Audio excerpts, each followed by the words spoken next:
नमस्ते दोस्तों, जीविका मंत्रा में आपका स्वागत है। आज मैं आपको कार्तिक स्थान की कहानी सुनाने जा रही हूँ। अगर आपको यह कहानी पसंद आए तो कमेंट बॉक्स में भगवान विष्णु की जय अवश्य लिखें। साथ ही आप अगर हमारे चैनल पे पहली बार आए हैं तो हमारे चैनल को सब्सक्राइब करके जाएं। साथ ही साथ बेल बटन भी दबा दें जिससे आपको नोटिफिकेशन मिलती रहे। कार्तिक का महीना शुरू हो गया है और यह महीना भगवान विष्णु को समर्पित है। कार्तिक के महीने में स्नान, दान और उपवास करने से सभी कष्टों से मुक्ति बहुत ही आसानी से मिल जाती है। इस महीने में भगवान शिव, भगवान विष्णु तथा कार्तिकेय तुलसी माता की पूजा का विधान है। अच्छे पुण्य की प्राप्ति के लिए इस महीने में माँ लक्ष्मी की विशेष पूजा की जाती है। स्कंद पुराण में लिखे श्लोकों के अनुसार भगवान विष्णु और विष्णु तीर्थ के समान ही कार्तिक मास भी श्रेष्ठ और दुर्लभ है। कार्तिक पूर्णिमा के दिन महादेव ने त्रिपुरासुर और राक्षसों का वध किया था और भगवान विष्णु ने मत्स्य अवतार लिया था। कार्तिक महीने में भगवान विष्णु मत्स्य अवतार लेके जल में रहते हैं। ऐसे में कार्तिक के पूरे महीने सूर्य उदय से पूर्व नदी या तालाब में स्नान करने और दान करने से वैकुंठ लोक की प्राप्ति होती है और वह पाप मुक्त हो जाते हैं। कहते हैं स्वयं देवतागण भी कार्तिक माह में गंगा में स्नान करने धरती पर आते हैं। अब सुनिए कार्तिक मास की कहानी। एक गाँव में एक बुढ़िया रहती थी। उनकी एक बहू थी जो बहुत ही संस्कारी, गुणी और सुंदर थी।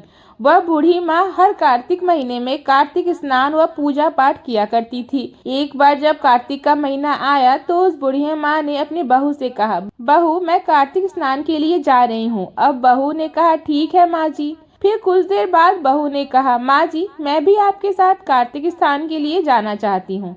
तब बूढ़ी माँ ने कहा, नहीं बहू, तुम्हारी अभी पूरी उम्र पड़ी है, अभी तो तुम्हें खेलने खाने के दिन है, बाद में कर लेना कार्तिक स्नान। अगर अभी तुम मेरे साथ गई तो घर का काम कौन करेगा। इतना कहकर बूढ़ी माई कार्तिक स्नान करने के लिए नदी पर चली गई।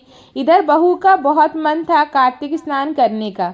बहू अंदर जाकर देखने लगी कि अगर बर्तन में थोड़ा पानी मिल जाए तो मैं भी घर जाकर स्नान कर लूं। एक बर्तन में बहुत ही थोड़ा सा पानी पड़ा हुआ था। बहू इसी पानी से नहाने बैठ गई और कहने लगी, मन चंगा तो कटवती में गंगा। इतना कहते ही गंगा माँ ने वहां आकर उनके सारे बर्तन भर दिए। बहू ने खूब स्नान किया। इसी तरह बहू रोज सुबह जल्दी उठती और स्नान करती। एक दिन की बात है, जब बूढ़ी माँ नदी पे स्नान कर रही थी तब उनकी नथ नदी में बह गई। बूढ़ी माँ ने नथ को बहुत ढूंढा लेकिन उनकी नथ कहीं नहीं मिली।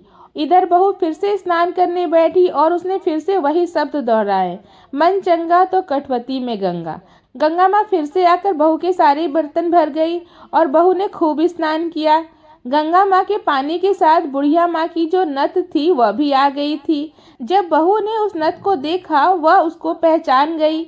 जब उसकी सास नदी से स्नान करके आई तो वह बहुत दुखी थी। उसको दुखी देखकर बहू ने पूछा, क्या बात है, आप इतनी दुखी क्यों हो।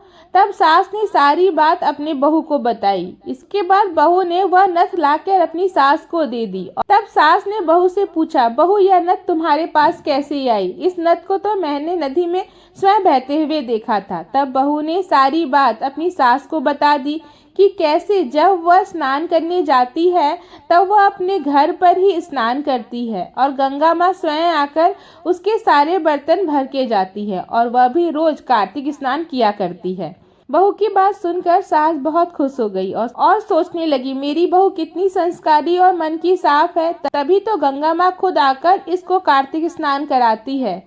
इसके बाद दोनों मिलकर कार्तिक स्नान करते और पूजा पाठ किया करते। इसी तरह जो कोई भी इस कार्तिक स्नान की कथा पढ़ता या सुनता है उसके सभी कष्ट दूर हो जाते हैं।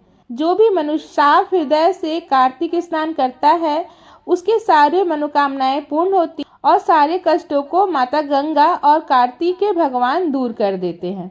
अगर आपको हमारे द्वारा सुनाई गई यह कहानी पसंद आई होगी तो वीडियो को लाइक अवश्य करें। धन्यवाद।